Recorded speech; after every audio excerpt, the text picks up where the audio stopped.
বৈশাখে প্রকৃতির নতুন জন্ম। আমাদেরও নতুন জন্ম এই বৈশাখে। 25শে বৈশাখে রবি ঠাকুরের জন্মদিনে। দেখতে হয় না ক্যালেন্ডার, জিজ্ঞেস করতে হয় না তারিখটা কবে। আগের থেকেই বুকের মধ্যে সাড়া ওঠে, 25শে বৈশাখ আসছে, রবি ঠাকুরের জন্মদিন। আজ 25শে বৈশাখ। কবিগুরু রবীন্দ্রনাথ ঠাকুরের 163তম জন্মজয়ন্তীতে ওনাকে জানাই আমার সহস্র প্রণাম। রবি ঠাকুরের জন্মজয়ন্তী উদযাপন করতে খুজুটিপাড়া বিবেকানন্দ শিশু বিদ্যা মন্দিরের সকল শিক্ষক শিক্ষিকা, ছাত্রছাত্রী, অভিভাবকগণ এবং স্কুলের পক্ষ থেকে আমন্ত্রিত সম্মানীয় ব্যক্তিগণ উপস্থিত হয়েছি খুজুটিপাড়ার পঞ্চায়েত প্রাঙ্গণে। 25শে বৈশাখ উপলক্ষে আয়োজন করা হয়েছে একটি প্রতিযোগিতামূলক সাংস্কৃতিক অনুষ্ঠানের, যেটি আর কিছুক্ষণের মধ্যেই শুরু হতে চলেছে। প্রতিযোগিতার মধ্যে থাকছে কবিতা, ছবি আঁকা এবং নাচ। নমস্কার। চিত্ত যেথা ভয় শূন্য, উচ্চ যেথা শীত, জ্ঞান যেথা মুক্ত, যেথা গৃহের প্রাচীর, আপন প্রাঙ্গণ তলে দিবস সরবরি, বসুধারে রাখে নাই খণ্ড ক্ষুদ্রবলি। Where the mind is without fear and the head is held high, where the world has not been broken up in fragments by hand domestic wars. সুপ্রভাত, সম্মানীয় অতিথি, শ্রদ্ধেয় শিক্ষক শিক্ষিকা, বিচারক মণ্ডলী, সহকর্মীবৃন্দ, অভিভাবক এবং আমার সকল শ্রেণীর ছাত্রছাত্রীদের যথাযোগ্য স্থানে সম্মান জানাই। আজ 25শে বৈশাখ, কবিগুরু রবীন্দ্রনাথ ঠাকুরের 163তম জন্মদিবস। এই উপলক্ষে আজ খুজুটিপাড়া বিবেকানন্দ শিশু বিদ্যা মন্দিরের পক্ষ থেকে আয়োজিত হয়েছে কবি প্রণাম। আপনাদের সকলকে স্বাগত জানাই। রবি ঠাকুর সম্পর্কে আমরা কম বেশি সকলেই জানি।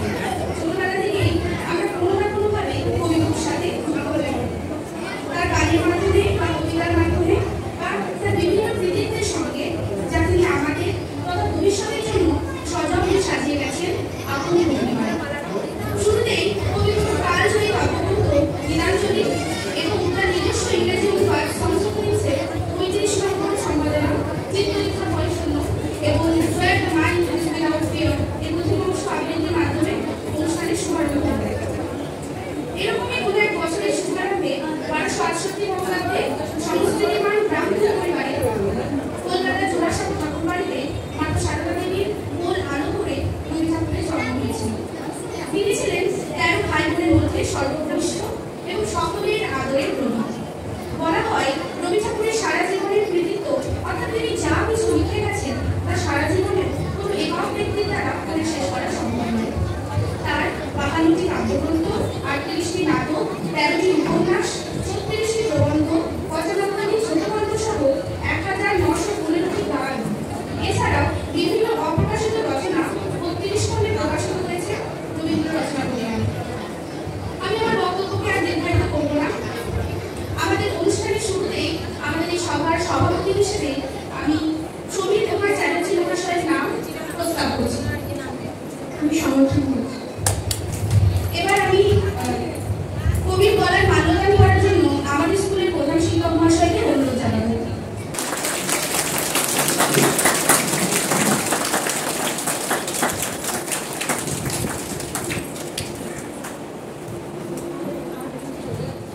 আমরা এবার সরাসরি চলে যাব বিভাগ ক অর্থাৎ nursery, KG 1, KG 2, class 1, class 2 এর আবৃত্তি প্রতিযোগিতা। কৃপণ রবীন্দ্রনাথ ঠাকুর। আমি ভিক্ষা করে ফিরতেছিলেন গ্রামের পথে পথে, তুমি তখন হয়েছিলেন তোমার স্বর্ণরথের অপূর্ব এক স্বপ্ন সম, লাগতেছিল চোখে মম। কি বিচিত্র শোভা তোমার, কি বিচিত্র সাজ। আমি মনে ভাবতেছিলেন এ কোন মহারাজ, আজই শুভক্ষণে রাখবো ভালো। ভেবেছিলেন তবে আজ আমারই দাঁড়ে দাঁড়ে ফিরতে নাহি হবে, বাহির হতে নাহি হতে কাহার দেখা পেলেন পথে।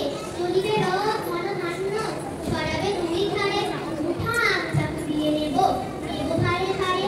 দেখি সহজা রথ থেমে গেল আমার কাছে এসে, আমার মুখ পাশে নামতে ডুবি গেছে। দেখে মুখের প্রসন্নতা দিয়ে গেল সকল ব্যথা, হেন কালে কিসের দাবি তুমি অকস্মাৎ আমায় কিছু দাও গো।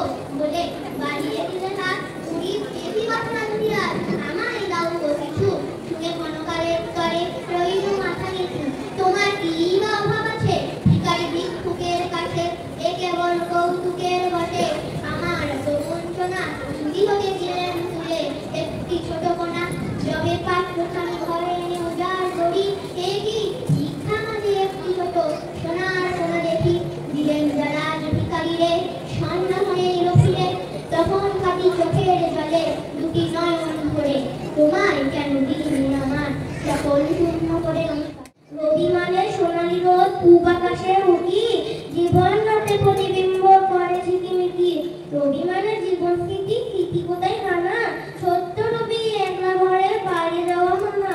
রবি মানে কবিতা, গান, নাটক, ছোট গল্প, রাশি রাশি উপন্যাস যা সত্য কিছু গল্প। রবি মানে দই বাংলা, অমল যাকে ডাকলে পয়সা বিমা বেচে দই সরাই রেখে থাকে। রবি মানে তোতা পাখি হাতা বাচ্ছে বসে, অপেক্ষাতে থাকে কখন ঠাকুরদার বসে। রবি মানে পড়াশোনা বসে গাছের তলায়, বাউল বাজায় একটা রাতার শীতে ফোন মেলায়। রবি মানে একলা নারীও সারা, ফাগুন মানে কৃষ্ণচূড়া মনে পাগল পাড়া। রবি মানে আটির মাথা, বসন্তের দোল খেলা, দিদের তারা মনের মানুষ ভাষা প্রেমের খেলা। রবি মানে নাইক গর্জন, নরহত্যার বিরোধ, দেশের জন্য প্রার্থনা তার অবতীরে দাও হোক। রবি মানে লোভের প্রায় গীতাঞ্জলির তলে, অবধ গিয়ে মল্ল বুঝে করল চুরি তলে। রবি মানে অথই সাগর, মাথা বড়ই কঠিন, যেই দিতে যায় সীমানা পায় কুল কিনারা বিহীন। নমস্কার। ছিল মোর ভুল, আর স্বামী গেছে দিনে, বাবু বললেন বুঝে ছড়বেন এ জমি দৈব কিনে। কহিলাম আমি তুমি ভুল স্বামী, ভূমির রক্ত নাই, চেয়ে রাখো মন আছে বড় জোর, মরিবার মতো ঠাই। শুনি রাজা কহে বাতু জানা তোহে, করেছি বাগান খান, পেলে দুই দেহে কষ্টে অনিহে, সমান হইবে টানা ওটা দিতে হবে। কহিলাম তলে কক্ষে জড়িয়া পানি, সজল চক্ষে করুণ বক্ষে করিবে ভিটাখানি। শক্ত পুরুষ যেথায় মানুষ, সে মাটি সোনার মারা, দৈন্যের দ্বারে বেটি বসে পারে এমনি লক্ষ্মী ছাড়া। আমি বলিলাম রাজা ক্ষণকাল রহিল মলিন ভাবে, কহিলাম শেষে ক্রূর হাসি হেসে, আচ্ছা সে দেখা যাবে পরে মাসে, দেরি ভিটে মাটি ছেড়ে গাইল হইল পথে। কইল বিক্রি সকলে বিক্রি, মিথ্যা দিনার ঠকে, এ জগতে হাই সেই বেশি যায়, আছে তার ভুরি ভুরি। রাজার হস্ত করে সমস্ত, কামারের ধন চুরি। আমি যদি দুষ্টুমি করে চাপার গাছে চাপা হয়ে ফুটি, ভোরের বেলা না গো ডালের পরে কচি পাতায় করি লুটোপুটি, তবে তুমি আমার কাছে হারো, তখন কিনা চিনতে আমায় পারো। তুমি দেখো খোকা কোথায় ওরে, আমি শুধু হাসি চুপটি করে। যখন তুমি থাকবে যে কাজ নিয়ে, সবই আমি দেখবো নয়ন মেলে। স্নানটি করে চাপার তলা দিয়ে আসবে তুমি পিঠেতে চুল ফেলে, এখান দিয়ে পুজোর ঘরে যাবে, দূরের থেকে ফুলের গন্ধ পাবে। তখন তুমি বুঝতে পারবে না সে তোমার খোকার গায়ের গন্ধ আসে। দুপুর বেলা মা ভালো থাকে, বসবে তুমি সবার খাওয়া হলে, গাছের ছায়া ঘরের জানালাতে পড়বে এসে তোমার পিঠে কোলে। আমি আমার ছোট্ট ছানাখানি দোলাবো তোর বইয়ের পরে আমি, তখন তুমি বুঝতে পারবে না সে তোমার চোখে খোকার ছানা ভাসে। সন্ধ্যেবেলায় প্রদীপ খানি জেলে যখন তুমি যাবে গোয়াল ঘরে, তখন আমি ফুলের খেলা খেলে টুক করে মা পড়বো ভুঁয়ে চলে। আবার আমি তোমার খোকা হব, গল্প বলো তোমায় গিয়ে পাবো। তুমি বলবে দুষ্টু ছিলি কোথায়, আমি বলবো না সে কথা। নমস্কার। আমার ছুটি দিতে বল, সকাল থেকে পড়েছিল মেলা, এখন আমি তোমার ঘরে বসে করবো শুধু পড়া পড়া খেলা। তুমি বলছো দুপুর এখন সপে, না হয় যেন সত্যি হলো তাই। একদিনও কি দুপুর বেলা হলে বিকেল হলো মনে করতে নাই, আমি তো বেশ ভাবতে পারি মনে। সূর্যি ডুবে গেছে মাঠের শেষে, বাঘটি বুড়ি ঝুঁকি করে নিয়ে চাপ তুলেছে পুকুর ধারে এসে। আন্ধার হলো মাদার গাছের তলা, কালি হয়ে এলো দিঘির জল। মাঠের থেকে সবাই এলো ফিরে, মাঠের থেকে এলো চাষির দল।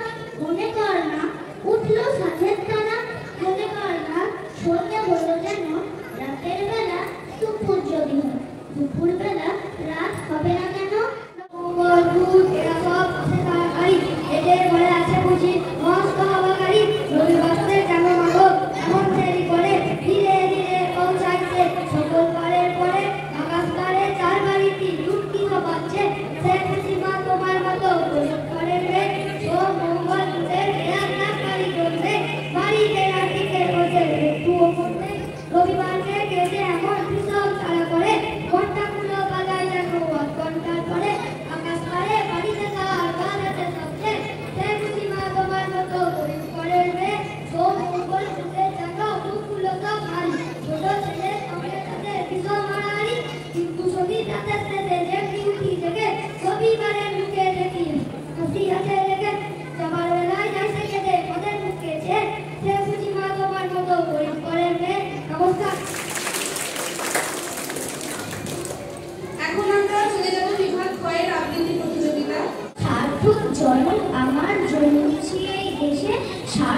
চলো মাগো তোমায় ভালোবেসে জানিতে তোর ধনরতন আছে কিনা রানীর মতো শুধু জানি আমার অঙ্গ জোড়ায় তোমার ছায়া এসে কোন বনেতে জানিতে তোর বন্ধে এমন করে আমি কোন গগনে ওঠে চাঁদ এমন হাসি এসে আঁখি মেলে তোমার আলোয় প্রথম আমার চোখ জুড়ালো ওই আলোতে নরমেকে মুখ বানানো শেষে সার্থক জনক আমার ঝুঁকি ছিঁড়ে দেবে না বহুদিন ধরে বহু ক্রোশ দূরে বহু ব্যয় করি বহু দেশ ঘুরি দেখিতে গিয়েছি পর্বতমালা দেখিতে গিয়েছি সিন্ধু দেখা হয় নাই চোখ খুলে গিয়া ঘর হতে শুধু দুই পা ফেলিয়া একটি ধানের শিশির ওপর একটি শিশির বিন্দু। নমস্কার। যে ছিল রাজা সেদিন আমায় দিল সাজা ভোরের রাতে উঠে আমি গিয়েছিলাম ছুটে দেখতে জানির কাছে বনের পেরু কেমন নাচে গানে ছিলেন ছড়ে সেটা ভেঙে গেল পরে সেদিন হলো মানা আমার পেয়ারা পেরে আনা রথ দেখতে যাওয়া আমার চিরের পুরি খাওয়া কে দিল সেই সাজা জানো কে ছিল সেই রাজা এক যে ছিল রানী আমি তার কথা সব মানি সাজার খবর পেয়ে আমায় দেখলো কে বলছে বললে না তো কিছু কেবল মুক্তি করে নিছু আপন ঘরে গিয়ে সেদিন রইল আগুন দিয়ে হলো না তার খাওয়া কিংবা রথ দেখতে যাওয়া নিল আমায় কোলে সাজার সময় সারা উঠে গলা ভাঙা ভাঙা তার চোখ দুখানি রাঙা কে ছিল সে রানী আমি জানি জানি জানি। নমস্কার।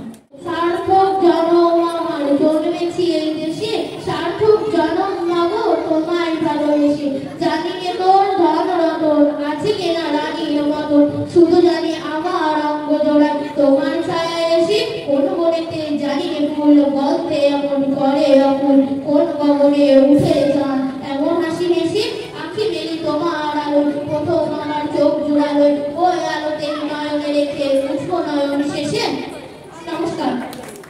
একজনে বলেছিল আসবে মহারাজ আমরা হেসে বলেছিলাম আসবে না কেউ আজ দাঁড়ে যেন আঘাত হলো শুনেছিলাম সবে আমরা তখন বলেছিলাম বাতাস বুঝি হবে নিবিয়ে প্রদীপ ঘরে ঘরে শুয়েছিলাম অলস ভরে দু একজনে বলেছিল দুতের তবে আমরা হেসে বলেছিলাম বাতাস বুঝি হবে। নমস্কার। সম্মানীয় দর্শক অভিভাবক তথা স্কুলের যত সম্মানীয় টিচার ইনচার্জে রয়েছেন যারা সকলে তাদেরকে অসংখ্য ধন্যবাদ জানাবো আজকের এত সুন্দর একটি অনুষ্ঠানের বিচার করতে আমাকে নির্বাচন করেছেন। তো আমি জানি না এই এত সুন্দর অনুষ্ঠানে বিচার করার ক্ষমতা আমার আছে কিনা তবুও যেহেতু একটা সুযোগ পাওয়া গিয়েছিল তাই সেই সুযোগের সদ্ব্যবহার করে ক বিভাগের আমি রেজাল্ট অ্যানাউন্স করছি।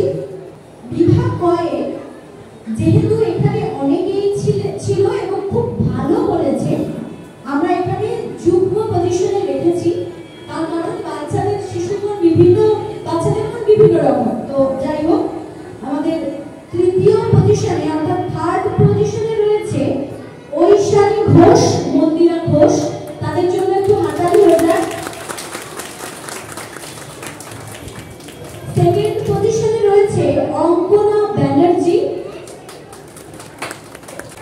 এবং প্রথম পজিশনে অর্থাৎ প্রথম হয়ে মানে একটা হাড্ডাহাড্ডি লড়াই হচ্ছিল তো প্রথম হয়েছে দুইজন শ্রীপর্ণা মাঝি অংশুক চট্টোপাধ্যায়। তোমাদের পুরস্কার তোমাদের হাতে তুলে দেওয়া হবে খুব শীঘ্রই। আমরা প্রথম রাউন্ডের রেজাল্ট অনেকেই জেনে নিয়েছি মানে প্রায় সবাই জেনে নিয়েছি বোধহয়। তো দ্বিতীয় রাউন্ডের রেজাল্টও আমি এক্ষুনি ঘোষণা করব। প্রথমে আমি জানিয়ে নেব বিভাগ ক্ষয়ের তৃতীয় পজিশনে রয়েছে দেবস্মিতা ঘোষ নৈরিক ঘোষ। সেকেন্ড অর্থাৎ দ্বিতীয় পজিশনে রয়েছে ফরহানা পারভিন ঋদ্ধি ঘোষ আর প্রথম পজিশনে রয়েছে সুরাইয়া সুলতানা। বিভাগ ক এবং ক্ষয়ের আবৃত্তি প্রতিযোগিতা সমাপ্ত হওয়ার পর 10 মিনিটের টিফিন ব্রেকের ফাঁকে সকল দিদিমণি এবং আবৃত্তি প্রতিযোগিতার বিচারপতিদের নিয়ে ফটোশ্যুট এবং ভিডিও সেশনটাও করে নিয়েছিলাম। এরপর শুরু হবে অঙ্কন এবং নৃত্য প্রতিযোগিতা। আজকের ভিডিওটা আর দীর্ঘায়িত করব না, বাকি প্রতিযোগিতাগুলো এর পরের ভিডিওতে আপনারা দেখতে পাবেন।